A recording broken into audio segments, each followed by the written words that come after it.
Yeah, greetings, my people. Merry Christmas, and I hope you had a good Christmas celebration. Anyway, my full name is Desmond Tutu Ude. So my name came from Archbishop Desmond Tutu of South Africa, right? So that's how I got my name. Because when I was born was in the time that he was fighting for peace in South Africa, and he won the Nobel Peace Prize. So that's how I got my name, Desmond Tutu. Well, it's not a news anymore that he's passed away at the age of 90. So I'm here to send my condolences, man. He was a great man. We don't need to say much, but he fought for the liberation of South Africa from the whites, because otherwise South Africa would have been a white country today.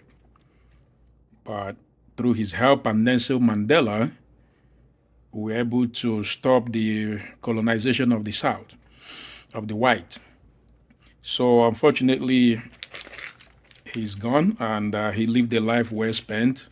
I'm sure it should be a public holiday in South Africa and all over Africa, because without him and few others, we will be in a great bondage by now. So I thank God for his life, and I pray for his happy repose. So, we move on, but we thank him for everything, and I hope his life and everything he's done wouldn't be in vain.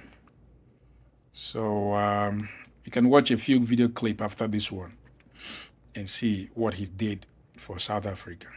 Okay, thank you guys, and I'll see you in 2022. Let's get it. One love. We raise our hands and we say, we will be free! All of us! He was a man of God, Black and white together! the conscience of South Africa, before and after apartheid. We are human beings. We are not animals. Joining the church, Desmond Tutu became the first black Archbishop of Cape Town and found himself on the front lines fighting apartheid, often trying to calm angry protesters. Now I am saying, He himself protested alongside other churchmen and was frequently arrested. Nothing that they can do will change my stance and what I intend to do. In 1984, he told President Ronald Reagan exactly what he thought of US policy towards South Africa. Apartheid is as evil, as immoral, as unchristian in my view as Nazism. And in my view, the Reagan administration's support and collaboration with it is equally immoral, evil, and totally unchristian. That same month, Tutu was awarded the Nobel Peace Prize, much to the fury of right-wingers. But his return to South Africa was jubilant. you see, God is on our side. In 1990, Nelson Mandela was released from prison. Freedom seems to be in the offing. There appears to be a new dawn for this extraordinarily beautiful country, South Africa.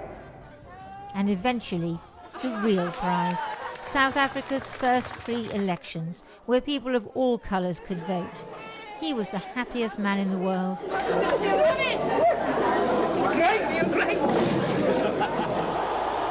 As Mandela took office, Tutu said he whispered to God, "If I die now, this would be the almost perfect moment."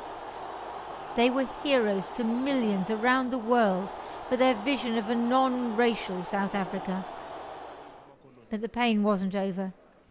Tutu presided over South Africa's Truth and Reconciliation Commission, hearing harrowing testimony of torture, murder and intimidation under apartheid.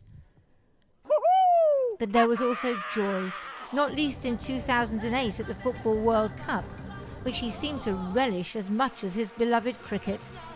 You don't live by bread alone.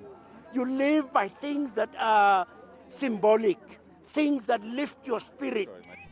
Yet he grew disillusioned with the corruption and excess that flourished in South Africa under President Jacob Zuma. Mandela's death in 2013 marked the end of an era in South Africa. Some may fear that Tutu's death marks an end to idealism or hope. We promise God that we are going to follow the example of Nelson Mandela. Desmond Tutu was born into violence and injustice. He devoted his life to peaceful protest, appealing to people's better nature. With irrepressible humour and optimism, he was a man whose goodness shone through the darkness all around.